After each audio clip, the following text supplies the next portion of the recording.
ठीक है।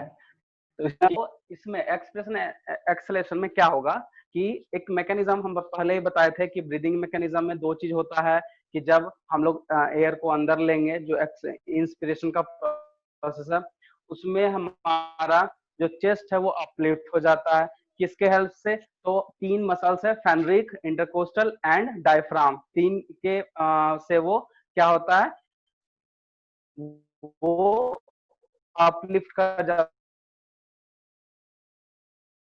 है। ब्रीदिंग मैकेनिज्म में क्या बताए थे कि वो डाउनलिफ्ट कर जाएगा। ठीक है, तो डाउनलिफ्ट कैसे होगा?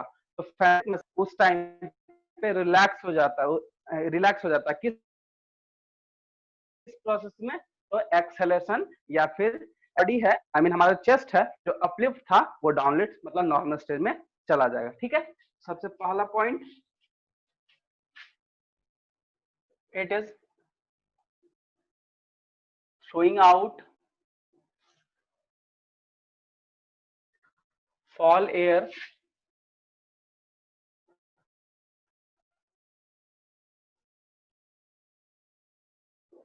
from the lungs after exchange of gases। पहला पॉइंट। ठीक है, दूसरा पॉइंट है it is a passive process. It is a passive process. अब देखो ये पैसिव प्रोसेस क्या है? ठीक है, कोई बता सकते हो क्या होता है पैसिव एंड एक्टिव प्रोसेस? दो वर्ड है, पहले इसको समझ लेते हैं फिर हम लोग आगे बढ़ेंगे। एक होता है एक्टिव प्रोसेस और एक होता है पैसिव प्रोसेस। किसी को इस वर्ड के बारे में पता है? कोई बता सकता है? बताओ। नहीं बता, अगर नहीं पता है तो हम बताएंगे, ऐसा कोई दिक्कत नहीं, बट ये तुम लोग सुने होगे, तुम लोग ये सर देख, मतलब इस तरह का वर्ड तुम्हारे सामने आया होगा। हाँ बताओ। सर पैसे मतलब जब एनर्जी रिक्वायर्ड नहीं कर होता हो। गुड। ठीक है, देखो एक्चुअली में क्या है, जब एक्टिव प्रोसेस लिख रहा है या एक्टिव ट्रांसपोर्ट लिखता है या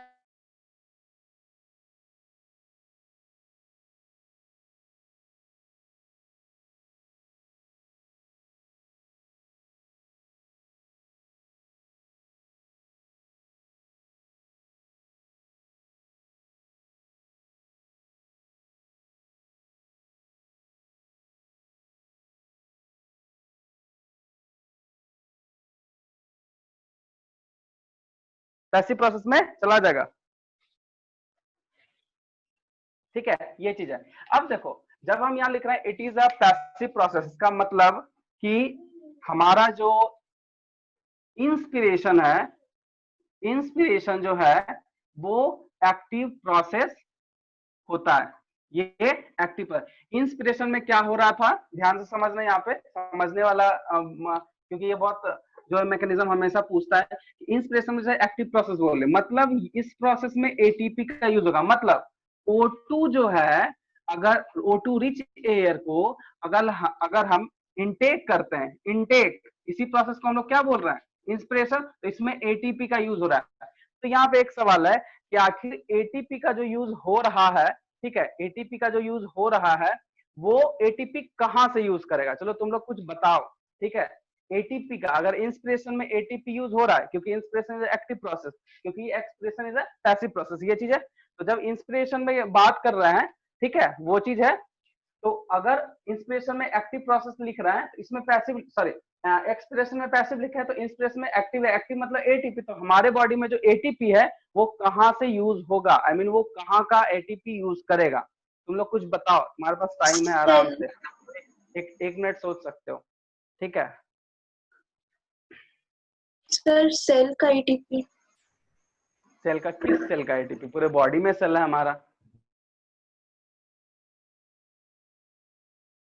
वो तो सेल के अंदर की पार्ट है ना, सेल के अंदर का पार्ट है, एटीपी बनाएगा। ठीक है, वो तो सही है कि कोई भी सेल है, चाहे मसल सेल्स हो, नर्व सेल हो, बॉडी में बहुत सारा सेल्स होता है, टिश्यूज वगैरह में भी सेल है, क्योंकि टिश्यू बना है किससे? सेल से। ठीक है, तो सबका अपना अपना तो एनर्जी रिलीज करेगा ही, एनर्जी तो वो रिलीज करना है और उसको अपना काम करना है। बट इस प्रोसेस में बॉडी का कौन सा पार्ट, कौन सा सेल से वो लेगा एटीपी, ये पूछ रहे थे। ठीक है, जैसे हम लोग के बॉडी में नर्व सेल जान रहे हो, मसल सेल्स है, ठीक है, उसके बाद बहुत सारे टिश्यू पड़े हैं उसमें सेल्स है, तो किस मतलब पार्ट से ले सकता है एटीपी? Sir muscle cells.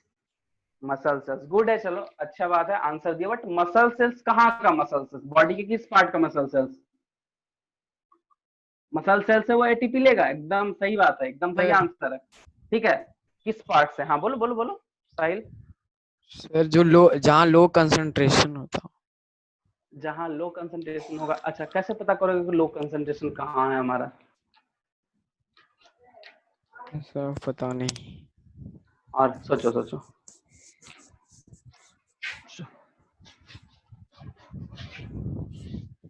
सोचो सोचो।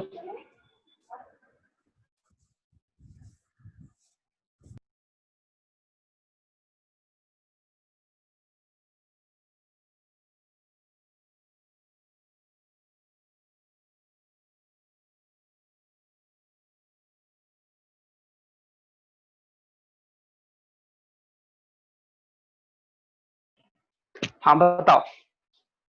ठीक है, वो मसल सेल्स है, बट कहाँ का मसल सेल्स है नहीं पता। कंसंट्रेशन वगैरह देखो, एक्चुअली अगर कंसंट्रेशन की बात करते हो तो तुम्हारा बात सही है, क्योंकि कंसंट्रेशन भी बहुत जगह पे डिपेंड कर जाता है, बट वो एग्जैक्टली लेगा कहाँ से, ये एकदम बहुत अच्छा चीज है, आई मीन बहुत अच्छा कॉन्सेप्ट है, ध्यान रखना। ये लेगा एब्डोमिनल मसल से, एब्डोमिनल मसल्स से लेगा। अब ये एब्डोमिनल मसल्स जो है वो कहाँ का मसल्स है बताओ? ये तो पूरा पूरी आंसर हो गया। मसल्स था कहाँ का मसल्स? एब्डोमिनल। तो हम लोग एब्डोमिनल जो है ये टर्म किस पार्ट्स के लिए यूज करते हैं, बॉडी के किस पार्ट्स के स्टमक लिए? Related. Stomach, good.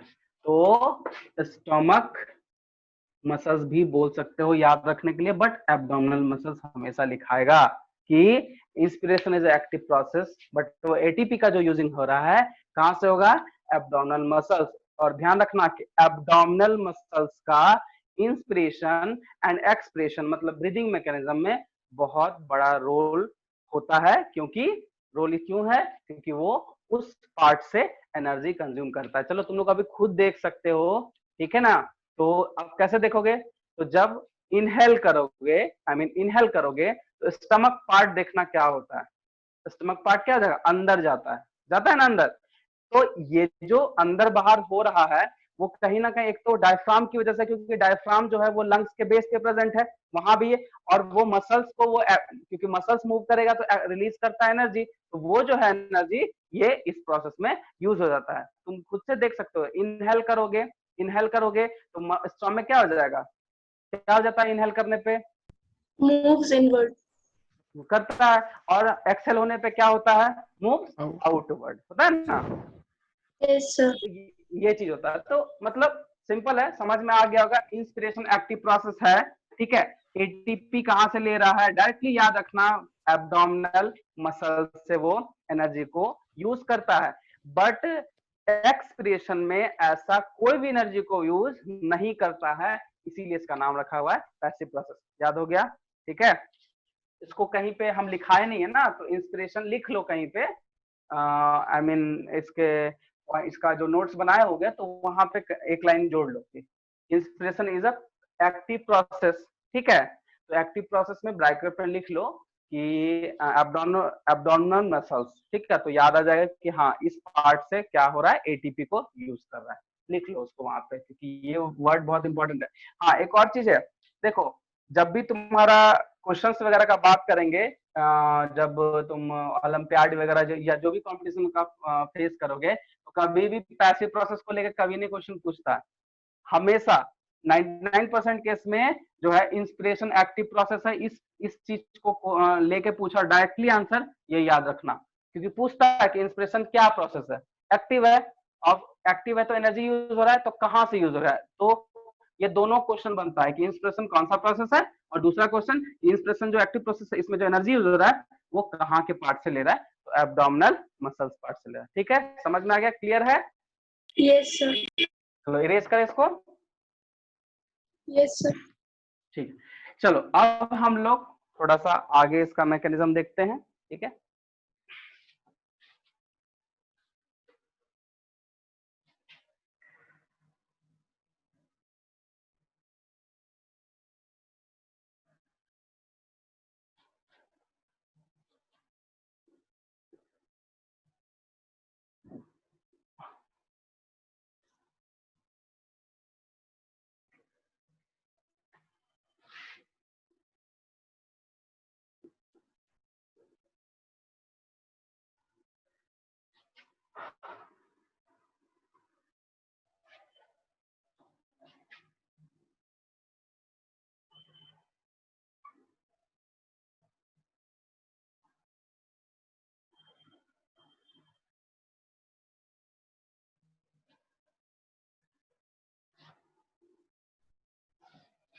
Excuse me, sir. हाँ बोलो। सर वो रिलैक्सेशन ऑफ के बाद क्या है? अच्छा ये फ्रेनिक, जैसे PHRENIC। रिलैक्सेशन ऑफ हाँ phrenic, phrenic PHRENIC, phrenic muscles. Phrenic muscles कहाँ का होगा बताओ? रिब्स का जो मसल्स है ना, बोन्स, रिब बोन्स पे जो लेयरिंग लेयरिंग चढ़ा होता है उसको हम लोग बोलते हैं फ्रेनिक मसल्स। ठीक है।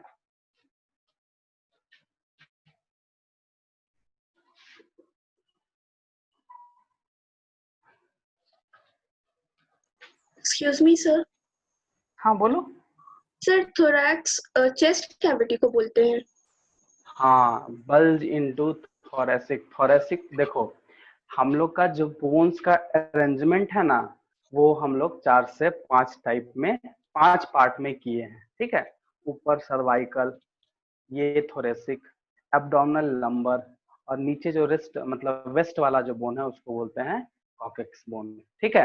तो ओके थोरेक्स, सर। थोरेक्स जहां, हाँ थोरेक्स जहां भी आता है वो चेस्ट रीजन का बोन है। जैसे सर्वाइकल बोन बोला तो कहाँ का याद रखेंगे? नेक रीजन का। और लंबर बोलेगा तो कहाँ का याद रखेंगे? एब्डोमिनल। ये 3 बहुत इंपॉर्टेंट है। ठीक है ना, तो इसको ध्यान थैंक यू सर। रखना। ओके।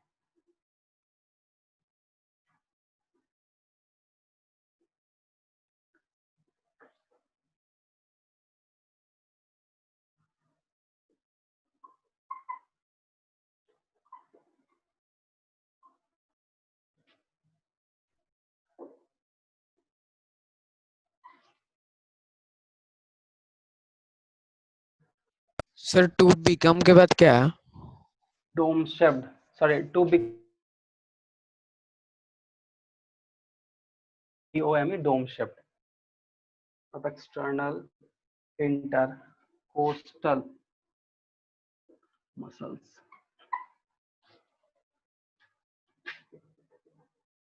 pulls,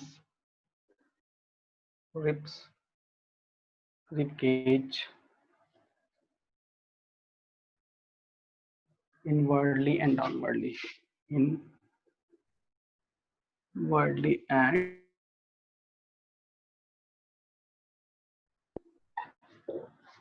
downwardly.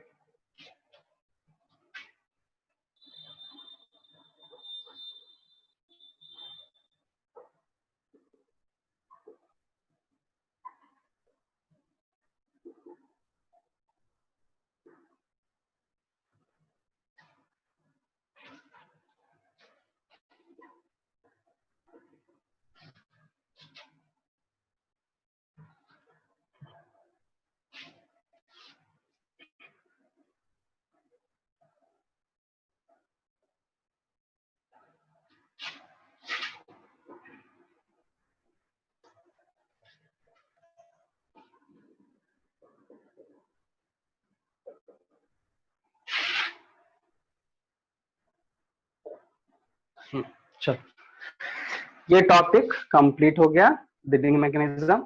ठीक है। रेस्पिरेशन एक्चुअली में पूरा कंप्लीट हो गया। ठीक है। तो हम लोग इंस्पिरेशन एक्सप्रेशन देख लिए और रेस्पिरेटरी सिस्टम वगैरह सारा कुछ देख ही लिए। यही है पूरा टॉपिक। ठीक है। इसको स्क्रीनशॉट ले लो। ठीक है, इसको घर पे नोट कर लेना। हम लोग आगे चैप्टर के लिए बढ़ते हैं। ठीक है, स्क्रीनशॉट ले लो। और अगर किसी भी वर्ड में प्रॉब्लम है तो अभी पूछ सकते हो कि मतलब समझ में नहीं आ रहा है या फिर सही से नहीं दिख पा रहा है। ठीक है,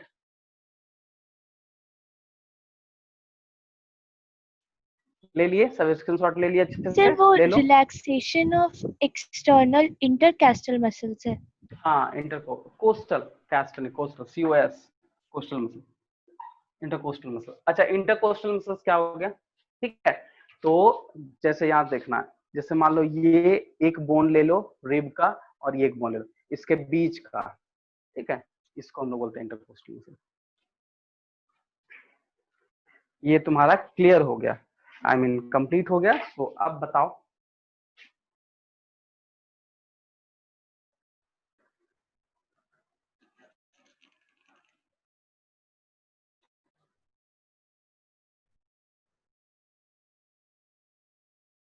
ठीक है, यस सर। हो गया ना। तो ये चैप्टर पूरा कंप्लीट हो गया। और अब बताओ आगे का कोई चैप्टर जो स्टार्ट करें आज हम लोग। इसमें अगर किसी को कुछ प्रॉब्लम है या फिर वो कोई वैसा कोई टॉपिक जो नहीं समझ में आया इस चैप्टर से रिलेटेड पूछ सकते हो, फिर से अभी हम सर आप रिवाइज एक करा दें। ब्रीफ में पार्ट्स ऑफ रेस्पिरेशन बता दीजिएगा। अच्छा चलो बता देते हैं वो भी, ठीक है। देखो जो एक्सप्लेन करने के लिए जो टॉपिक है वो एक्सप्लेन कर देते हैं, बाकी बात हम ऐसे समझाते हैं, नहीं समझ में आएगा तो फिर हमको बताना। देखो ठीक है, सुनते जाना है। तो इसका बस पार्ट्स पूछ मतलब जानना है ना, नोज से वो लंग्स तक का पार्ट्स है ना, मैकेनिज्म तो नहीं। नो सर, वो जो उसका पार्ट्स होता है breathing, gaseous transport, tissue respiration और सेल्यूलर रेस्पिरेशन, वो जो 4 प्रोसेस होता है। अच्छा अच्छा अच्छा अच्छा, वो उसमें है वो। अच्छा तुम्हारे बुक्स में वैसा कुछ दिया हुआ है। देखो जो एक्सचेंज ऑफ गैसेस दिया हुआ है ना, वो एक्चुअली एक्सचेंज ऑफ गैसेस मतलब वो सेल के साथ भी एक्सचेंज कर रहा है, टिश्यू के साथ भी कर रहा है और ऑर्गन के साथ भी कर रहा है। तो यहाँ पे ध्यान देना है कि जैसे मान लो कभी भी, जैसे मान लो ये सेल है तो सेल ये है और यहाँ पे ब्लड वेसल्स है, यहाँ पे O2 भी है और CO2 भी है। तो ये जो ब्लड वेसल्स है यहाँ पे O2 का concentration I mean partial pressure बहुत ज्यादा हाई होगा, और यहाँ पे जो है इसी जगह इसी ब्लड वेसल्स में CO2 O2 दोनों है क्योंकि यहाँ पे ब्लड है, ठीक है। O2 का कंसंट्रेशन हाई है एंड CO2 कंसंट्रेशन लो होता है। यहाँ पे क्या होगा, सेल्स में O2 का कंसंट्रेशन हाई है और CO2 कंसंट्रेशन सॉरी O2 का कंसंट्रेशन लो है और CO2 का हाई है।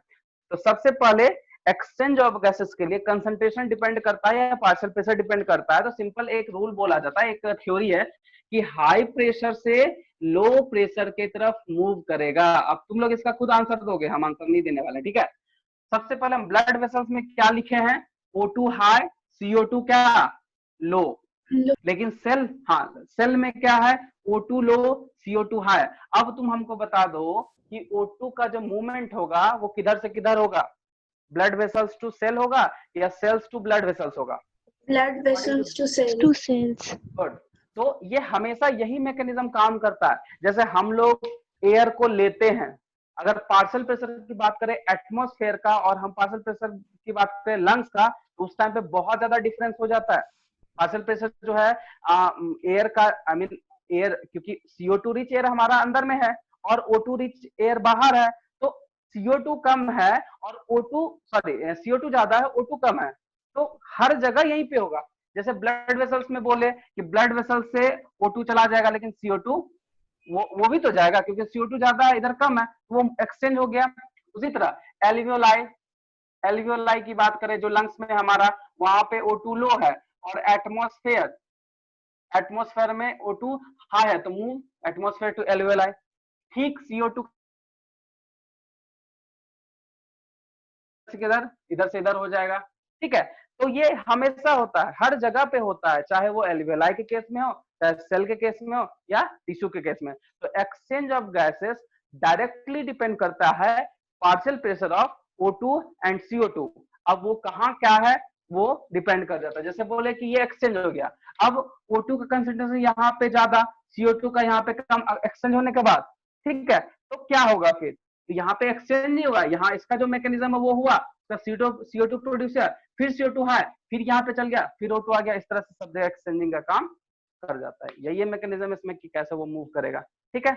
और कुछ बताओ, हाँ समझ में आ गया, और कुछ बताओ। चलो एक चीज और तुम लोगों को जरूर बताएंगे, तुम लोग को एक अच्छा सा चीज मतलब बता रहे हैं, ठीक है। जो भी मतलब 11th-12th में बायोलॉजी लोगे, एकदम 9th-10th का जो है ना, 9th-10th का जो भी चैप्टर्स वगैरह उसको तुम लोग एकदम अच्छे से पढ़ो, सारा कुछ उठा के 9th को 10th को दोनों को मिला के 11th एंड 12th में डाल देता है। जैसे रेस्पिरेटरी सिस्टम अभी पढ़े तो ये 11th के टॉपिक में मिलेगा, जो भी लेने वाले हो, ठीक है ना। और मतलब इसलिए हम ऐसा बोले क्योंकि अगर अभी बेसिक्स क्लियर हो जाएगा तो उस टाइम पे तुमको मेहनत थोड़ा कम करना पड़ेगा, ठीक है। क्योंकि अभी ही आईसीएसई का जो है, आईसीएसई का जो मतलब जो सिलेबस है वो ऑलमोस्ट 11th से ही ऑलमोस्ट मैच करता है। कुछ ऐसा है 30% ये रखो या 35% का जो सिलेबस है थोड़ा सा वहां पे ब्रॉड हो जाएगा, बाकी बात सारा इंट्रोडक्शन वगैरह ये सब सब तुमको वहां पे मिलेगा। ठीक है, तो अभी जो भी है क्लियर कर लो। जैसे पार्शियल प्रेशर वाला चीज हम नहीं बताए थे, तुम अभी एक्सचेंज ऑफ गैसेस पूछो, वहां पे पार्शियल प्रेशर का कॉन्सेप्ट दिया हुआ है, एक्सचेंज ऑफ गैसेस यहाँ पे कैसे करता है, और हम लोग यहाँ पे डायरेक्टली पढ़ ले रहे हैं, बस यही चीज। ठीक है, और कुछ बताओ, और कुछ डाउट इसमें?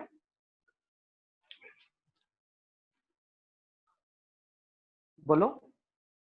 नो और सर। कोई है ना? ये चैप्टर कंप्लीट है ऑलमोस्ट। ठीक है, अब तुम लोग ठीक है, तुम लोग इसको पूरा एक बार हम बताते हैं क्या है, कैसे पढ़ना है। सबसे पहले तुम लोग एक बार अपना जो बुक्स है उसको अच्छे से रीड करोगे, समझ में जो आएगा नहीं आएगा वो तुम वीडियो जो नोट्स बनाए हो या फिर वीडियो मिल जाएगा, मेरा तो वीडियो मिल ही जाता होगा, तो वो उससे तुम समझने की कोशिश करो। फिर अगर कुछ नहीं समझ में आता है तो फिर डाउट लाओ। ठीक है, हम लोग उसको डिस्कस करेंगे। अब बताओ नेक्स्ट जो चैप्टर है वो कौन सा स्टार्ट किया जाए, तुम लोग बताओ, क्योंकि सिलेबस का एग्जैक्टली हमको समझ नहीं आ रहा है। ठीक है, कौन सा आएगा कौन सा नहीं आएगा, बोलो, क्योंकि 9th-10th में तो कुछ कुछ सिलेबस को हटाया गया ना। Yes, sir. हाँ, हेल्थ जैसे एंड डाइजेशन वगैरह हटा दिया गया। यूनिट हटा दिया गया। हाँ हाँ हाँ, इसीलिए तो वही सब। अब बताओ आगे कौन सा चैप्टर स्टार्ट करें। The skeleton system. Skeleton system, चलो स्टार्ट करते हैं। ठीक है, स्केलेटन सिस्टम, और कोई वैसा बताओ। स्केलेटन सिस्टम एक्चुअली उसमें ना मैक्सिमम रटना ही है, मतलब स्केलेटल सिस्टम का क्या काम है तो वो तो खैर ठीक है, मतलब उसमें ज्यादा बोन्स वगैरह है, वर्टिब्रेट का स्ट्रक्चर वगैरह होगा। ठीक है, जैसे हमारा जो फोर ब्रेन है उसमें कितना बोन्स है, उस तरह से नेमिंग वगैरह है। और कोई वैसा कुछ बताओ दूसरा सर जो। सीड का स्ट्रक्चर वाला चैप्टर। कौन सा seeds, seed structure and germination. अच्छा, सीड स्ट्रक्चर एंड जर्मिनेशन, हाँ वो भी है, बट उसमें स्ट्रक्चर वगैरह मोनोकॉटिलिडन डाइकॉटिलिडन होगा ना, है ना? Yes sir, epigeal hypogeal. हाँ हाँ हाँ, वो जो हम समझ रहे हैं, ठीक है ना। और कुछ बोलो, वो भी तो और छोटा सा, वो भी ज्यादा नहीं है समझने वाला, उसमें कुछ ऐसा हम लोग पहले खत्म करते हैं जो समझने वाला है, बाकी बात अगर वैसा चैप्टर ही नहीं बचा तो फिर स्केलेटन स्टार्ट कर देंगे, वैसा कुछ नहीं। Sir, nutrition. हाँ, न्यूट्रिशन पढ़ सकते हैं, बट अच्छा न्यूट्रिशन में सबसे पहले बताओ कि क्या पढ़ना, उसमें न्यूट्रिएंट के बारे में पढ़ना या डाइजेस्टिव सिस्टम के बारे में पढ़ना? तो सर न्यूट्रिएंट्स के बारे में दिया हुआ, कार्बोहाइड्रेट वगैरह के बारे हाँ हाँ हाँ, न्यूट्रिएंट, हाँ वो भी पढ़ सकते हैं हम लोग, वो भी आज खत्म करते हैं। ठीक है ना, एक्चुअली उसका प्रॉपर वे में नोट्स तो तुम्हारा बुक्स में काफी है, जैसे जो है उसका जो कैटेगराइजेशन है वो हमको मतलब कि हम बता देते हैं कि जैसे कार्बोहाइड्रेट्स में जो मोनोसैकेराइड्स है, डाइसैकेराइड्स है, उसमें कौन कौन सा आता है वो हम तुमको भी बता देते हैं पहले अच्छे से। ठीक है, क्योंकि वो तुम लोग का पूछा जाता है। तो एक सेकंड,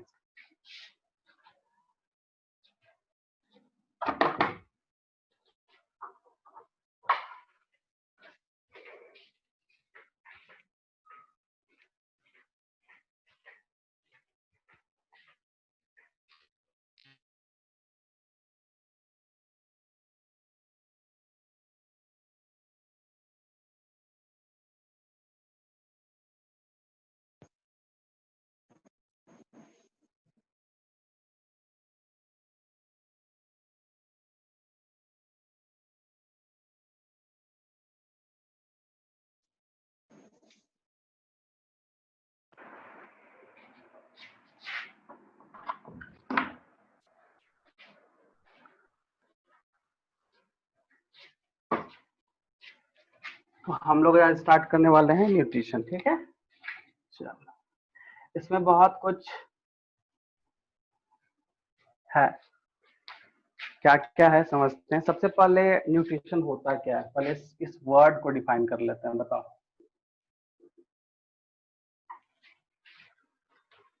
न्यूट्रिशन क्या है?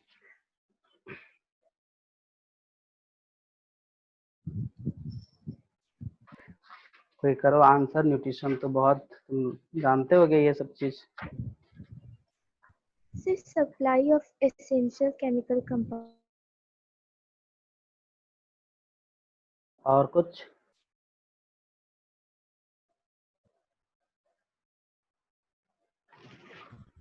So provide necessary food for health and growth. Nutrition, हाँ ये भी बोल सकते हो, बट एग्जैक्टली नहीं हो पाया। और कुछ सबसे पहले देखो, न्यूट्रिशन से पहले हम लोग क्या समझते हैं उसको पहले हम लोग को कुछ थोड़ा सा जानना होगा। कोई भी लिविंग ऑर्गेनिज्म है, ठीक है, तो उसके सर्वाइविंग के लिए मोस्ट इंपॉर्टेंट पार्ट जो है वो हो जाता है तुम्हारा क्या, वो हो जाएगा एनर्जी। ठीक है, हम लोग उसको एटीपी के फॉर्म में लिख,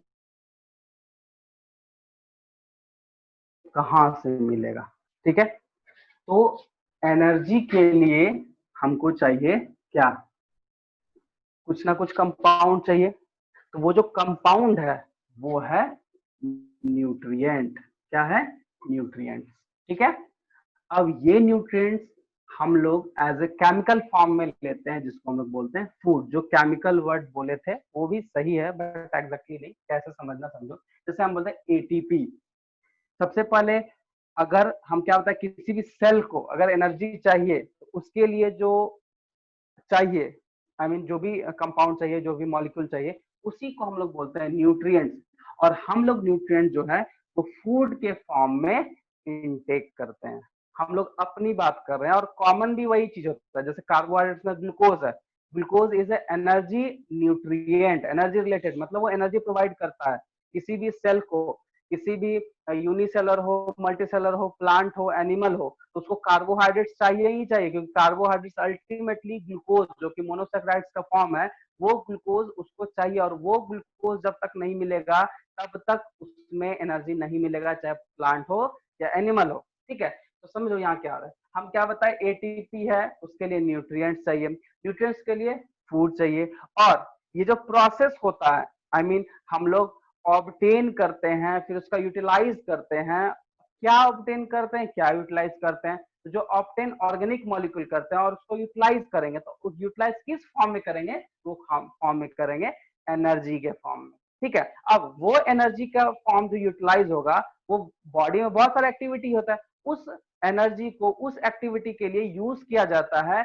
इसी प्रोसेस को हम लोग बोलते हैं न्यूट्रिशन। हम क्या बताएं कि न्यूट्रिशन का मतलब है obtaining and utilization of various या फिर मॉलिक्यूल फॉर क्या, फॉर किसके लिए, एनर्जी। एनर्जी के लिए, फॉर एटीपी। ठीक है, अब देखो जैसे हम बताए कि एटीपी चाहिए तो न्यूट्रिएंट, न्यूट्रिएंट है तो फूड। ये जो फूड को ऑब्टेन किए और उसको यूटिलाइज कर रहे हैं, अब वो यूटिलाइज करने के बाद जो हमको मतलब फॉर्म मिल रहा है, उसी प्रोसेस को हम लोग क्या बोल दिए हैं, न्यूट्रिशन।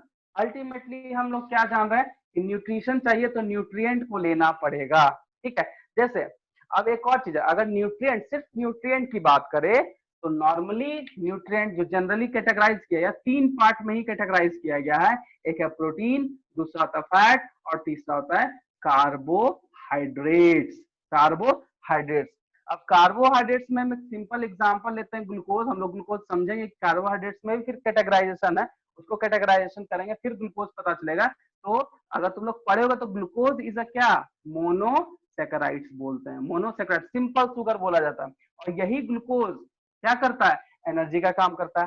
फैट हम लोग का क्या करता है, प्रोडक्टिव नेचर का होता है। प्रोटीन हमारे बॉडी में क्या करता है, तो प्रोटीन का काम है बिल्डिंग ब्लॉक ऑफ सेल, मतलब सेल को बनाने में, रिपेयर करने में, ये सब में प्रोटीन का काम है। तो अल्टीमेटली न्यूट्रिएंट के फॉर्म में ये तीन ही चीज आता है, और इसी को ऑब्टेन करना, इसको यूटिलाइज करना, उसी प्रोसेस को हम क्या बोल रहे हैं, न्यूट्रिशन। समझ में आया?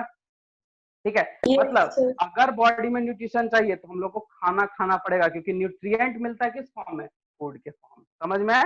यही चीज है, समझे? तो अब हम लोग जान गए कि न्यूट्रिएंट क्या होता है, और वो न्यूट्रिएंट को लेना है तो हम लोग को फूड को लेना पड़ेगा। अच्छा, ऐसा जरूरी नहीं कि ये जो न्यूट्रिएंट है सिर्फ इसी का जरूरत पड़ता है, इसके अलावा दो और एसेंशियल मॉलिक्यूल है जो कि चाहिए ही चाहिए, क्योंकि अगर वो नहीं मिलेगा तो सेल जो है अपना फंक्शनिंग नहीं कर पाएगा, क्योंकि बहुत सारा मेटाबॉलिक एक्टिविटी होता है, और उस मेटाबॉलिक एक्टिविटी के लिए दो एसेंशियल मॉलिक्यूल जो है वो और चाहिए। इसके अलावा, इस न्यूट्रिएंट के अलावा, तो बता सकते हो कौन कौन मॉलिक्यूल और चाहिए होगा? Vitamins and minerals. Good, vitamins and minerals. minerals. बिना इसके क्या सरवाइव कर सकते हैं? नहीं कर पाएंगे हम लोग, कोई नहीं कर पाएगा। दुनिया में कोई भी लिविंग कंपोनेंट है बिना इसके सरवाइव नहीं कर सकता है, ठीक है। क्योंकि हाँ, मिनरल्स मेनली जो है वो उसके लिए बिना, अगर हमारे बॉडी में विटामिन और मिनरल्स का कमी हो गया तो फिर हम लोग का बॉडी कहीं ना कहीं उसका जो फिजिकल फिटनेस या फिर बोलते हैं हेल्दी जो बोलते हैं, उसके लिए जो मैकेनिज्म हो रहा है, उस मैकेनिज्म में कहीं ना कहीं एबनॉर्मलिटीज आ जाएगा, या फिर हम लोग बोलते हैं इम्पेयरमेंट ऑफ फिजियोलॉजिकल फंक्शन भी बोल सकते हैं, वो आ जाएगा। तो अच्छा, आज के डेट में सबको देखना बोला जाता है कि मतलब देखे होगे तुम लोग कि ग्लूकॉन ये सॉरी मतलब ये सप्लीमेंट यूज वे करता है। कि प्रोटीन सप्लीमेंट में होता क्या है? हाँ, जैसे प्रोटीन सप्लीमेंट क्यों, या बॉन्ड बीटा है, कॉम्प्लेन वे है, प्रोटीन हॉर्लिक्स है। अब हॉर्लिक्स में भी बहुत, हाँ जो भी हो, हॉर्लिक्स में भी बहुत सारा कैटेगरी है। चाइल्ड हॉर्लिक्स निकाल दिया, एडल्ट हॉर्लिक्स निकाल दिया, वुमेन हॉर्लिक्स निकाल दिया। आखिर क्यों ऐसा? क्योंकि बॉडी में खाना खाने से हमको ये दोनों का फुलफिल नहीं हो पा रहा है, हम लोग सप्लीमेंट के तौर पे हम अपने बॉडी में इंटेक करवाते हैं, हमें लेते हैं, और वो फिर फुलफिल कर पाता है। इसलिए बोलता है सप्लीमेंट को लेना चाहिए, ठीक है। अगर हमारा खाना ही फुलफिल कर देगा ये पांचों चीज, तो हमको सप्लीमेंट का कोई भी जरूरत नहीं है, ठीक है।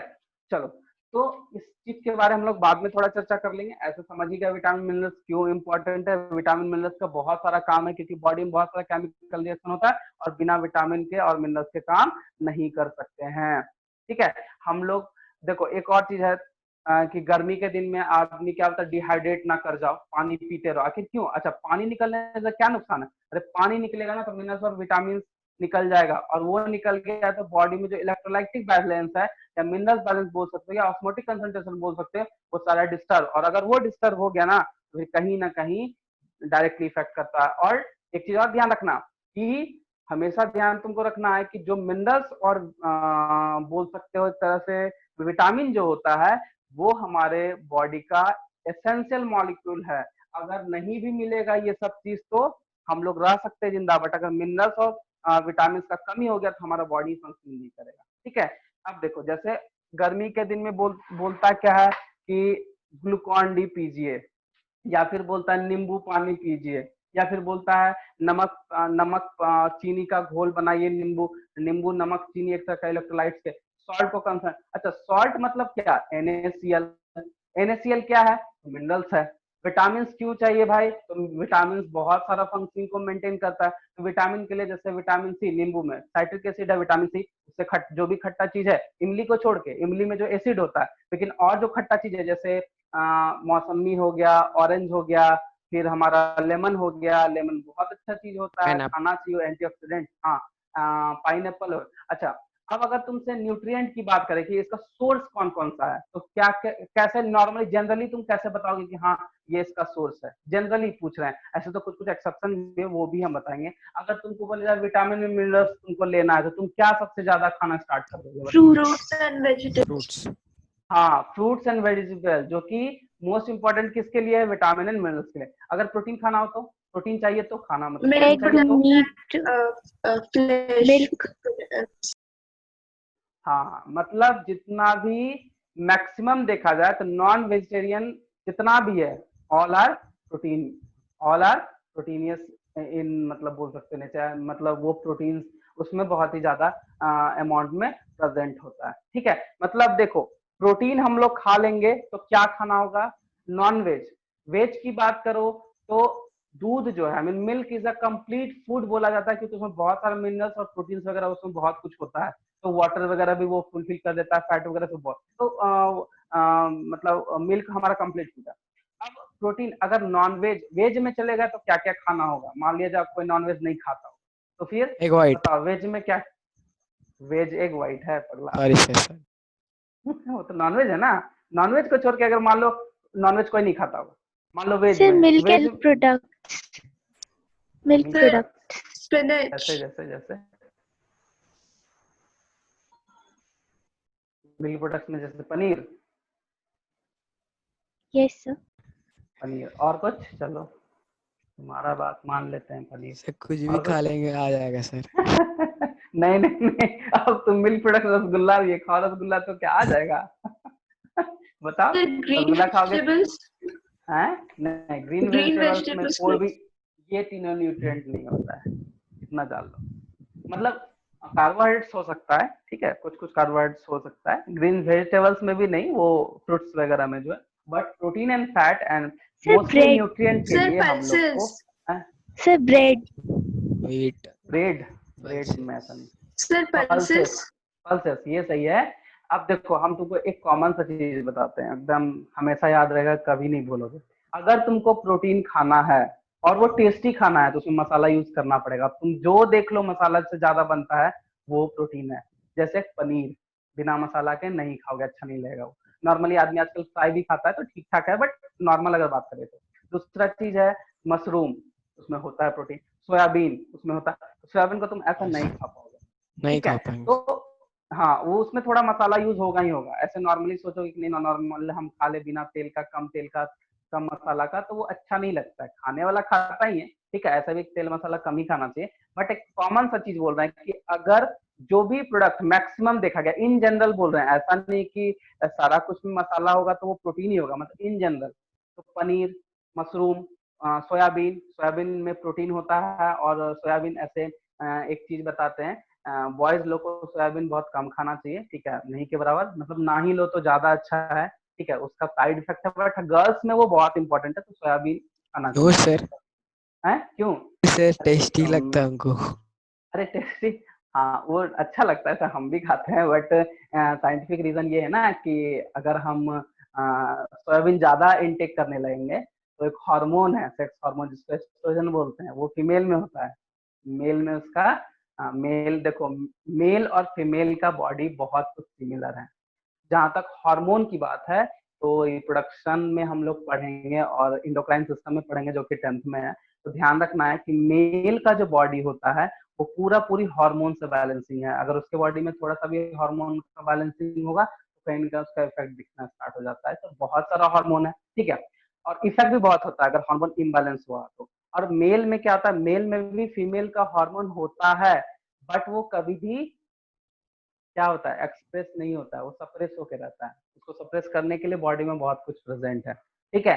तो अगर मेल जो है सोयाबीन ज्यादा लेने लगेगा, बॉडी में एस्ट्रोजन का जो लेवल है वो धीरे धीरे बढ़ने लगता है, जो कि सही नहीं होता है मेल के लिए। फीमेल के लिए बहुत important.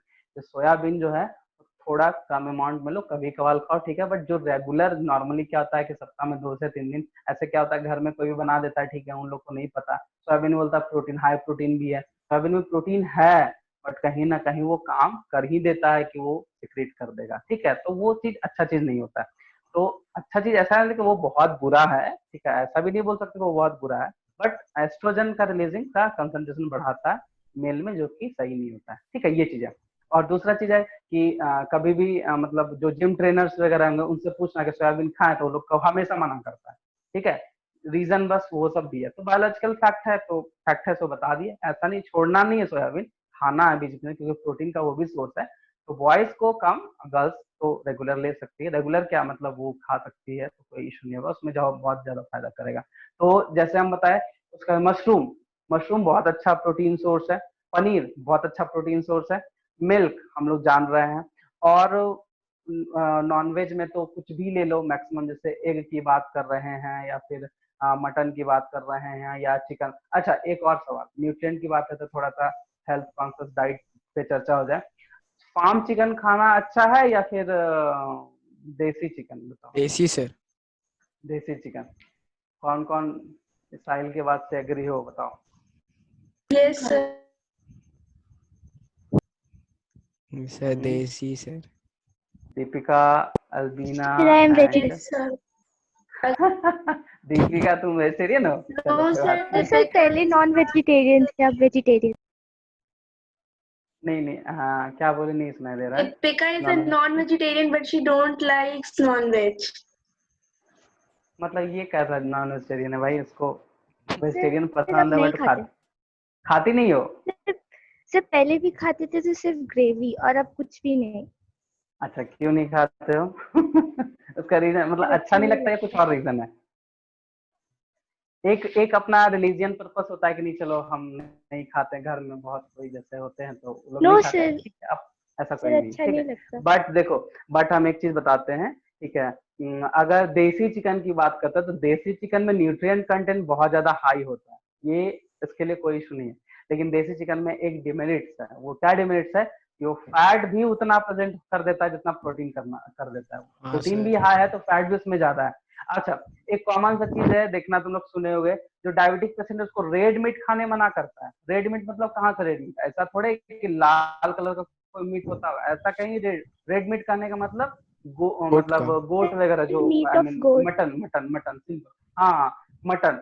Mutton is the red meat. आखिर क्यों? क्योंकि उसका कोई हाइब्रिडाइजेशन या फिर ब्रीडिंग नहीं हुआ है, फार्मिंग नहीं हुआ है, तो वो जो भी है बस देसी ही खाते हैं। उसमें क्या होता है कि फैट भी कंटेंट होता है और प्रोटीन भी होता है।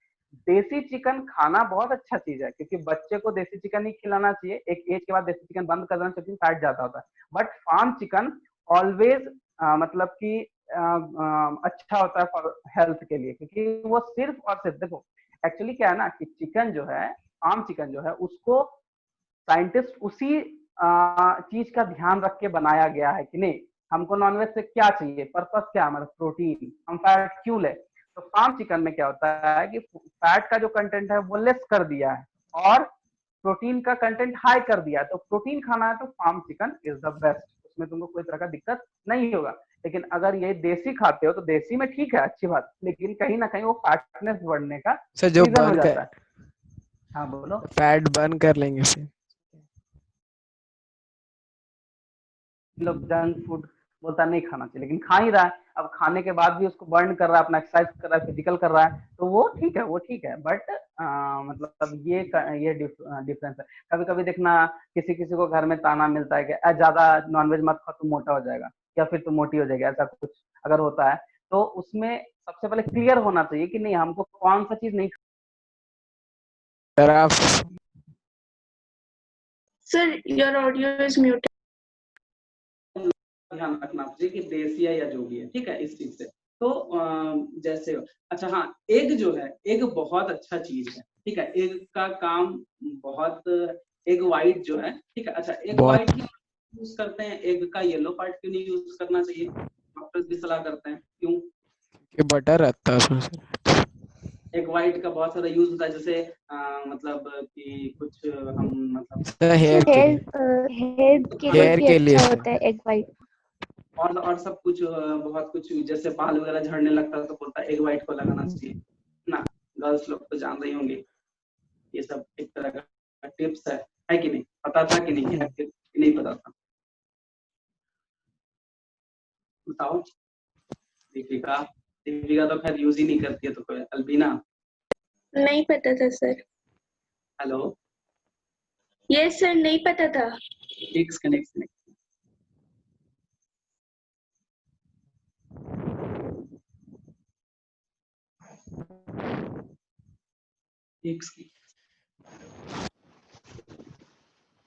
हेलो, हाँ हेलो। Yes sir. यस अब सर। मेरा वॉइस, हाँ हाँ, बताओ बताओ अल्बीना, बताओ कुछ उसका फायदा तुम लोग बताओ, हम फायदा उसका बताएंगे। आखिर अब सिर्फ इसका बाल फायदा वगैरह भी, होता है, हेयर स्ट्रांग होता है और फिर हेयर हेयर वाइटनिंग भी नहीं होता। वाइट नहीं होता है, सिल्की वगैरह हो जाता है, चलो ठीक है। ये तुम बोले हेयर स्ट्रांग होता है, ये बात सही है। जब बाल झड़ने लगता है तो उस टाइम पे बोलता है एग वाइट लगाना चाहिए। एक्चुअली में क्या है कि एग वाइट जो होता है उसमें एल्ब्यूमिन प्रोटीन होता है, यस और वो सर। एल्ब्यूमिन प्रोटीन जैसे बॉडी में जाएगा, एग को हमेशा लेन मतलब हर एक, तुम वीक में 3 दिन खा सकते हो, कोई इशू नहीं है, ज्यादा नहीं खाना है, बट 1 पीस 2 पीस खा सकते हो, ठीक है। क्योंकि वो बहुत ही ज्यादा अच्छा होता है, फायदा आता है। फायदा क्या होता है कि बॉडी में osmotic balance and electrolytes balance, जो मिनरल्स का बैलेंसिंग वगैरह, कहीं ना कहीं वो प्रोटीन फुलफिल करता है, ठीक है।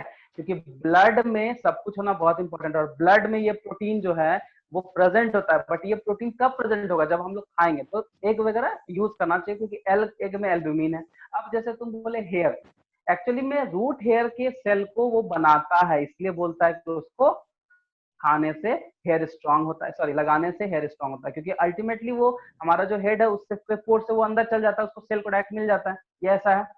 बट हम खाएंगे भी ना एग को तो हमारा बाल कहीं ना कहीं हद तक क्या होता है, वो झड़ना या टूटना जो भी बोलते हैं, वो स्ट्रांग वगैरह जो मैकेनिज्म, सॉरी स्ट्रांग वगैरह का जो भी फंक्शंस है बाल का, वो सब कुछ ठीक हो जाता है इसीलिए। अच्छा, और एल्ब्यूमिन प्रोटीन आई मीन, हाँ वेट एक लॉस और चीज होता है है, इससे? एग है उसमें वेट लॉस होता है? वेट नहीं, देखो ना वो वेट बढ़ाता है ना उसका लॉस करता है, लेकिन ये चीज है फिर कि उसका एनर्जी वो येलो देगा, पार्ट से वेट गेन होता है ना? यस। वेट गेन होता है। हाँ हाँ, वो चीज हम बता रहे थे कि जो येलो पार्ट है वो क्या है, वो है कोलेस्ट्रॉल, एक तरह का फैट है, और उसका बहुत डिमेरिट है हमारे बॉडी के लिए। इसलिए जो ऐसे तुम लोग अभी खा सकते हो, कोई दिक्कत नहीं है, बट जो यस। थोड़ा एज्ड हो जाते हैं 40-45 के बाद जो चले जाते हैं, वो लोग को येलो पार्ट नहीं खाना चाहिए। आखिर ऐसा क्यों नहीं करना चाहिए? क्योंकि वो जो है वो कोलेस्ट्रॉल एक तरह का फैट है, उसका काम होता है क्या है, हमारे लीवर सेल को डीजनरेट कर देता है। लीवर सेल को डिजनरेट मतलब लीवर सेल का जो सेल होता है उसका डिजनरेशन होने लगता है अगर वो पार्ट ज्यादा हम लोग लेना स्टार्ट करेंगे। इसलिए एग व्हाइट जो होता है वो हमेशा, और बच्चों को, जो छोटा बच्चा है जो साल 1.5 साल का हो चुका है, साल भर के बाद ही कोई भी सॉलिड फूड बच्चा खाता है, उसके पहले लिक्विड, 6 महीना तक तो माँ का दूध पीता है, उसके बाद लिक्विड वगैरह हम लोग खिलाना स्टार्ट करते हैं। लेकिन अगर वो सॉलिड खाना और उसको प्रोटीन चाहिए तो एग व्हाइट उसको लगातार देना चाहिए। अगर 3 साल तक उसके बॉडी में एग व्हाइट गया ना, तो फिर बॉडी जो है ग्रोथ बहुत ही फास्टली करता है, क्योंकि प्रोटीन का फुलफिल हो जाता है, क्योंकि मदर सर मिल्क में। एल्ब्यूमिन हाँ बोलो। सर एल्ब्यूमिन एक तरह का प्रोटीन हुआ? हाँ, एल्ब्यूमिन इज अ प्रोटीन जो ब्लड में प्रेजेंट होता है, ब्लड प्लाज्मा में, और उसका सर बहुत हम्म, जिस बोलो। बच्चे को लिवर का प्रॉब्लम है वो भी एग वाइट खाता है ना? हाँ, एग व्हाइट खा सकता है, बोले तो एग व्हाइट प्रोटीन है, प्रोटीन का बहुत सारा काम होता है। ठीक है, अब देखो जैसे जो जिम वगैरह करते हैं, जिसको बॉडी सॉडी बनाना है, एक एक दिन में 8-9 एग खा एग जाता है, वाइट क्या वो? खाते थे। हाँ खाता, एग व्हाइट खाता है। क्यों? प्रोटीन जो है उसका काम ही बिल्डिंग ब्लॉक सिस्टम को डेवलप करना, सेल को बनाना, सेल को रिपेयर करना, नया नया सेल बनाना, डेड सेल को मारते जाना, हटाते जाना, जो कमजोर सेल है उसको रिपेयर करते जाना। इसीलिए जिमनास्ट लोग या जिम जैसे नॉर्मली बोलता है फार्म चिकन खाइए, एग व्हाइट खाइए, दाल ज्यादा लीजिए, अपना खाना और में प्रोटीन सप्लीमेंट को भी ज्यादा बढ़ाइए। लेता है। हाँ सादा ले, क्योंकि प्रोटीन जब तक नहीं जाएगा तब तक मसल सेल का फॉर्मेशन नहीं होगा, क्योंकि मसल सेल्स जो है वो कंप्लीटली जब बनता है, मसल्स बनता है, तो मसल प्रोटीन वहां चाहिए, और वो प्रोटीन हमारा फूड सप्लीमेंट से प्रोटीन खा के ही होने वाला है। तो ये चीज होता है। तो फूड सप्लीमेंट में आई मीन बहुत सारा फंक्शनिंग है, जैसे बोले प्रोटीन का काम बिल्डिंग ब्लॉक, जैसे फैट है, फैट का काम हमारा है, हमारे देखो फैट भी है तो जनरली देखा जाए, प्रोटीन तो समझ गया, जनरली फैट क्या होता है, तो फैट भी बहुत तरीके का होता है, जैसे ओमेगा 3 ओमेगा 2 देखे होंगे बहुत सारा। क्या अच्छा। करते हैं एड्स वगैरह में आता है कि ये तेल बहुत हेल्दी है इसके लिए, हार्ट के लिए, ये तेल बहुत अच्छा होता है, ये तेल एब्जॉर्ब कर लेता है, ये मतलब बहुत तरह का। आखिर ऑयल का बॉडी में क्या काम है? बार बार सबको बोलता है कि नहीं ज्यादा ऑयली फूड मत खाओ, ये मत खाओ, वो मत खाओ, ठीक है।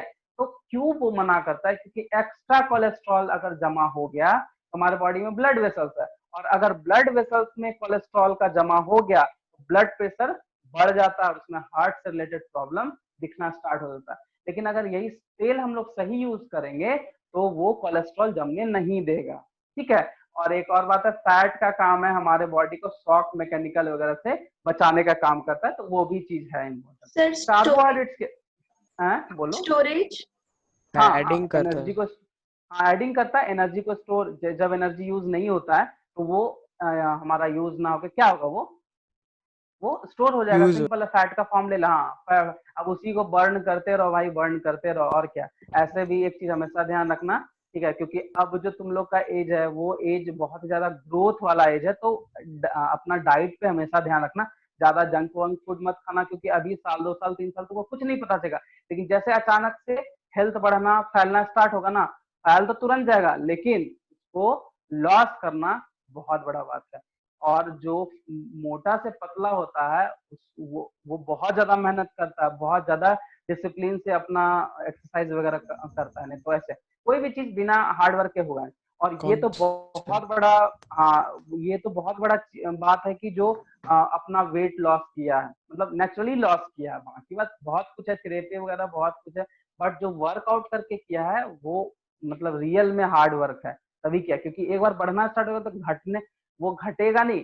ठीक है, अभी देखो एक छोटा सा एग्जांपल है सलमान खान। सलमान खान खुद अपना इंटरव्यू में दिए थे कि हम स्टार्टिंग में जब वो मतलब पहले का फिल्म में जब वो पतला दुबला हुआ करता था, उसको बॉडी बनाने का एक था कि नहीं बॉडी बनाना चाहिए। ठीक है,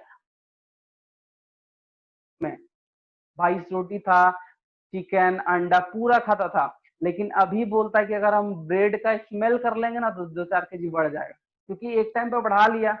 ठीक है, बॉडी वॉडी बना लिया, अब धीरे धीरे एज हो गया, अब उस चीज को मेंटेन करना थोड़ा मुश्किल हो जाता है। इसीलिए खाना बहुत खाना अच्छा नहीं है, बहुत कम खाना भी अच्छा नहीं है, लेकिन हाँ उतना खाओ जितना बॉडी फिट रह सके। ठीक है, हमारा बॉडी सही से काम कर पाए, क्योंकि अगर बॉडी वर्क नहीं किया प्रॉपर फंक्शनिंग, तो हम लोग एक एज के बाद पूरे स्थिर हो जाते हैं, जो कि बोलता है अलस हो गया, लेजी हो गया, जैसे एज बढ़ रहा है, मोटापा बढ़, बहुत तरह का केस हम लोग सोसाइटी में देखते हैं।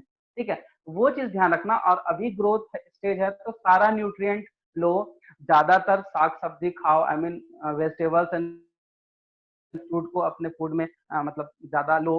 उसके बाद फिर हाँ, अब जैसे नॉर्मली क्या होता है, सलाद सैलेड खाना है, क्या सैलेड खाना हमेशा अच्छा होता है? नहीं, ज्यादा अगर चलानी अगर ज्यादा हम टमाटर यूज कर लिए तो भी दिक्कत है, चलानी ज्यादा हम लोग खीरा खा लिए तो, जो सीजनेबल अगर जो खा रहे हो प्रोडक्ट वो अगर खाते रहे तो बहुत अच्छा है, नहीं तो फिर कहीं ना कहीं वो घाटा करता है, तो वो भी एक बैलेंस अमाउंट में ही लेनी चाहिए। ठीक है, ये चीज है। फैट जो है, जैसे फैट के बारे में बता रहे थे, तो फैट का कहाँ कहाँ काम हो सकता है, तो एक हमारा बॉडी का शेप एंड साइज वगैरह जो है वो सब है। खराबी भी बता दी, अच्छा ही बता देते हैं उसका। देखो हमारा बॉडी में जो हार्ट है, इंसुलेशन। हार्ट के अंदर जो वाल्व वगैरह है, वाल्व वगैरह जो एक पार्ट वगैरह है, एक तरह का बोल सकते हो कि एक तरह का वाल्व है, मतलब ओपनिंग है छोटा सा, वहां पे जो फैट वगैरह का डिपोजिशन है वो सबके लिए फैट इंपॉर्टेंट है। हमारे ब्लड वेसल्स का वॉल का भी फैट से डिपोजिशन वहां इंपॉर्टेंट है। कुछ सॉफ्ट ऑर्गन है जहाँ पे लेयर जो है वो फैट का है, इसलिए फैट इंपॉर्टेंट है। तो जो इंपॉर्टेंट है सो इंपॉर्टेंट है, जो टाइप का खाना चाहिए, जैसे घी वगैरह बोलता है घी खाने से मोटा होता है, कभी नहीं। घी जो है कंप्लीट डाइजेस्ट होने का काम करता है, यही डालडा खाएंगे दिक्कत हो जाएगा। ठीक है, सरसों तेल खाओ सही है। रिफाइन जो होता है वो ज्यादा यूज नहीं करना चाहिए, रिफाइन कहीं ना कहीं जो है अगर अच्छा रिफाइन नहीं होगा तो कहीं ना कहीं बॉडी के वही वॉल में क्या होगा, वो चिपकना स्टार्ट कर जाता है, तो वही बाद में ब्लड प्रेशर हाई होने का। और दूसरा तीसरा है कार्बोहाइड्रेट्स। तो दुनिया में जितना भी स्वीट डिश है, जो भी मीठा लग रहा है खाने में, खा लो, उससे तुमको क्या मिल रहा है, कार्बोहाइड्रेट्स, मतलब डायरेक्टली ग्लूकोज मिल रहा है। ठीक है, अब देखो कुछ कुछ एक्सेप्शन है जो कि हम लोग, अच्छा तुम लोग ये सुने हो कि एक सेब डेली खाने से बोलता है डॉक्टर से दूर रहेंगे, बीमार नहीं पड़ेंगे, ऐसा क्यों बोलता था? क्या सेब तो मीठा है, क्या सेब में कार्बोहाइड्रेट्स है? हाँ या ना? यस। यस। और तुम बताओ? Sir Ritika, iron Albina? बहुत ज्यादा है, हाँ, आयरन। एक्चुअली में एक चीज ध्यान रखना कि कुछ ऐसा फ्रूट्स है लगता तो मीठा है बट उसमें शुगर या कार्बोहाइड्रेट्स नहीं होता है। जैसे एग्जांपल के तौर पे सेब में सर आयरन होता है। हाँ बोलो। से क्वेश्चन था। हाँ बोलो। सर सब बोलता है कि आपको मतलब वाइट शुगर नहीं खाना चाहिए, क्यों वाइट चीज हाँ, नहीं खाना चाहिए? व्हाइट शुगर एक्चुअली खाना चाहिए बट कम अमाउंट में। और मतलब ये बात सही है कि नहीं खाओ तो ज्यादा अच्छा, उससे अच्छा तुम गुड़ यूज करो। ब्राउन शुगर बहुत सही होता है। एक्चुअली देखो ब्राउन गुड़ अगर खाते हैं, हनी खाते हैं, तो ये सबसे हम लोग को कभी भी जो डिजीज का खतरा बढ़ता है वो नहीं होता है। ठीक है, व्हाइट शुगर जो है वो पॉलिश्ड शुगर है। व्हाइट शुगर को साफ भी किया जाता है, उसका प्रोसेसिंग ही अलग है, तो वो कहीं ना कहीं एक तरह आर्टिफिशियली हो जाता है। और कोई कुछ भी ज्यादा आर्टिफिशियली हम लोग इंटेक करेंगे कहीं ना कहीं वो हार्म हो जाता है। ठीक है, तो इसलिए व्हाइट शुगर कम खा सकते हैं। जैसे हम लोग जैसे ब्राउन शुगर भी आता है, गुड़ भी आता है। गुड़ बहुत बेस्ट चीज है, उसको खाओ, कभी कुछ नहीं होने वाला है पूरे लाइफ टाइम में। कभी जो डायबिटीज का खतरा जो डर रहता है वो तुमको कभी नहीं होने वाला। या इनमें जो भी है वो लोग तो गन्ना वगैरह का जूस वगैरह जो पीते हैं, बोलता है फ्रूट्स वगैरह का, फ्रूट खाने से कहाँ कभी कोई शुगर का बीमारी किसी को हुआ? कभी नहीं हुआ, बोलता नहीं। और खाना चाहिए फ्रूट से, हमारा बॉडी है, क्यों? फ्रूट में कार्बोहाइड्रेट नहीं है क्योंकि वो नेचुरल स्वीट है। और ये जो व्हाइट शुगर है उसको तो बनाया जाता है, रिफाइन करो, ये करो, बहुत सारा प्रोसेसिंग हो जाता है, इसीलिए उसको मना करता ज्यादा। और हाँ, चाय वगैरह के साथ जहाँ चाय पत्ती यूज हो रहा है और वहां पे अगर व्हाइट शुगर यूज हो तो वो और ज्यादा खतरनाक है, वो तरह का एडिक्शन हो रहा है। इवन कि किसी किसी को होता भी है घर में, देखना बिना चाय के कुछ नहीं करेगा भाई, उसको हर एक मतलब पूरे दिन में कम से कम 3 से 4 चाहिए, वो एक चाय लवर हो जाता है एक तरह से। तो चाय लवर बोलने में बहुत अच्छा लगता है, लेकिन कहीं ना कहीं वो इफेक्ट करता है, क्योंकि लीफ का पत्ती जो है एक तरह का ड्रग्स है, ड्रग्स बोला जाता है उसको, लेकिन वो हमारे लिए स्टिमुलेंट का काम करता है, इसलिए वो हम लोग को अच्छा लगता है। स्टिमुलेंट मतलब हमारा दिमाग एक्टिव हो जाता है, एनर्जेटिक हो जाते हैं थोड़ा थोड़ा सा, और एक्सलेट कर जाता है हमारा बहुत सारा बॉडी फंक्शन। वो स्टिमुलेंट है, बट है वो रियल में ड्रग्स, ऐसा बोला जाता है। और बोला क्या, ये है भी, ठीक है, इसलिए वो आदत भी लग जाता है। ये सब चीजें कार्बोहाइड्रेट्स में सिंपल है कि जो स्वीट इंटेस्ट होगा, जो भी मीठा चीज खा रहे हैं सब। अब जैसे हम सेब की बात बोले तो सेब में आयरन कंटेनिंग है ज्यादा, ठीक है। सेब हमेशा खाना चाहिए, क्योंकि आयरन वगैरह। आप देखो जो डायबिटिक पेशेंट है वो देखना सेब खाएगा, उसके बाद फिर जामुन का टाइम है, जामुन में भी नहीं होता है कार्बोहाइड्रेट, ठीक है। खीरा वगैरह उन लोग को ज्यादा दिया जाता है, मतलब आप खाइए बट मिनरल्स वगैरह आपको ज्यादा लेना पड़ेगा, शुगर का कंटेंट कम। तो सेब वगैरह में शुगर नहीं होता है, उसमें आयरन कंटेंट नहीं है, ठीक है। यही है तुम्हारा कार्बोहाइड्रेट, फैट एंड प्रोटीन का, ठीक है। तो ये था ब्रीफ, मतलब हम ब्रीफ क्या पूरा डिस्क्राइब कर ही दिए। अब हम लोग नेक्स्ट क्लास कार्बोहाइड्रेट्स का क्या कैटेगरी है, फैट का क्या कैटेगरी है, प्रोटीन का क्या कैटेगरी, कैसे बनता है इसका सिंपल फॉर्म, कॉम्प्लेक्स फॉर्म, ठीक है। एक्सक्यूज मी सर, एक क्वेरी था। हाँ बोलो।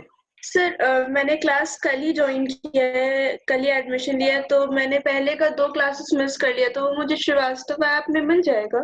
हाँ आपका सारा क्लास मिल जाएगा, हाँ सारा मिल जाएगा, क्योंकि हम सारा क्लास जो है हम मेरा ही है, सारा वीडियो सारा है। और जो भी प्रॉब्लम होगा, ठीक है ना, तुम क्लियरली पूछोगे, क्योंकि हम लोग का ऑलमोस्ट जो है वो जो भी समझने वाला टॉपिक है वो सब खत्म हो चुका है, तो हम लोग डिस्कस कर सकते हैं, कोई दिक्कत नहीं है। अभी हम लोग 1-8 महीने का जो 3-4 क्लास मिलेगा उसमें आराम से डिस्कस करेंगे, टाइम है हमारे पास बहुत। फिर आगे का जो टॉपिक है वो आराम से तुम्हारे टाइम पे खत्म हो जाना है, जनवरी तक जो भी है, इसलिए टाइम है हमारे पास, ठीक है। तो जो भी प्रीवियस में वीडियो देखो, जो भी न्यू आए हो, जो जिनका छूट गया है, जो कि या जो नहीं समझ पा रहे तो वीडियो देखो, और कुछ भी प्रॉब्लम है डिस्कस करेंगे हम लोग, कोई इशू नहीं, ठीक है। ओके सर, तो वहां यस से सर। और अगर उस पर भी नहीं समझ में आएगा तो हम क्लास में ही हर एक जो भी प्रॉब्लम होगा, इन सर ये चैप्टर में बहुत प्रॉब्लम है, तो वैसा होगा तो टाइम निकाल के हम लोग ये डिस्कस कर लेंगे, पूरा चैप्टर एक थॉरली पढ़ लेंगे, नोट्स तो वहां से मिल ही जाएगा, ठीक है। Yes sir. ओके ठीक है। सो आज यहाँ तक जो है हम लोग का इंट्रोडक्शन लेक्चर, आज का क्लास जो है वो समझ में आया होगा। तो ये मतलब इसका एक बेसिक्स था जो हम लोग नॉर्मल लाइफ में करते हैं, क्या वैल्यू है नहीं वैल्यू है समझ में आ गया। अब हम लोग नेक्स्ट क्लास ये तीनों का क्या कैटेगरी है, सिंपल कॉम्प्लेक्स किस फॉर्म में लेते हैं, किस फॉर्म में यूटिलाइज होता है, वो सब हम डिस्कस करेंगे, ठीक है। सो ये टॉपिक में और कुछ अगर पूछना है, वैसा कुछ क्वेरी है तो पूछ सकते हो, नहीं तो फिर हम लोग नेक्स्ट क्लास में इसका नोट्स वगैरह भी लिखेंगे, ठीक है। Okay sir. कोशिश करेंगे नेक्स्ट क्लास को खत्म कर लेने का, ठीक है। इसमें ज्यादा कुछ है नहीं, बस एक कार्बोहाइड्रेट्स का ही ज्यादा कैटेगरी है, डायसैकेराइड्स, पॉलीसैकेराइड्स, मोनोसैकेराइड्स।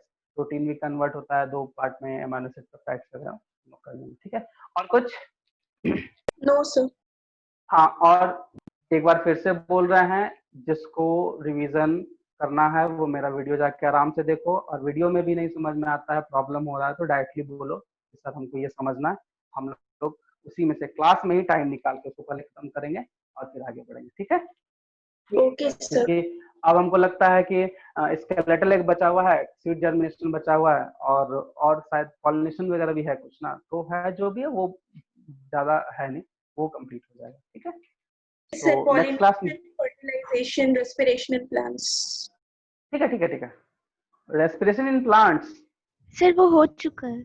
वो हो चुका है देखो जो Okay. जो समझ, देखो हम बता, सेल हो चुका है, टिश्यू हो चुका है, रेस्पिरेशन इन प्लांट हो चुका है, रेस्पिरेशन इन एनिमल जो खत्म किए, आज न्यूट्रिशन था, डाइजेशन को हटा दिया गया है, सीड्स बचा है, पॉलिनेशन बचा है, बस यही 2 बचा होगा और कुछ नहीं बचा है मेरे हिसाब से। Sir economic importance of bacteria and अच्छा, इकोनॉमिक इम्पोर्टेंस ऑफ बैक्टीरिया, हाँ वो भी समझने वाला, ठीक है, कोई बात नहीं। न्यूट्रिशन कंप्लीट करते हैं फिर हम लोग इकोनॉमिक इम्पोर्टेंस में जाएंगे, क्योंकि उसमें स्ट्रक्चर वगैरह पढ़ना है, वो है, ठीक है, कोई बात नहीं, हम लोग कंप्लीट कर लेंगे, ठीक है। Thank you sir. Thank you okay sir. ठीक है, फिर नेक्स्ट क्लास, हाँ तुम लोग सबको रीड जरूर करना, चैप्टर को न्यूट्रिशन को एक बार रीड करना जरूर, ठीक है, देखना क्या क्या Okay, समझ में sir. आया। ओके, ठीक है।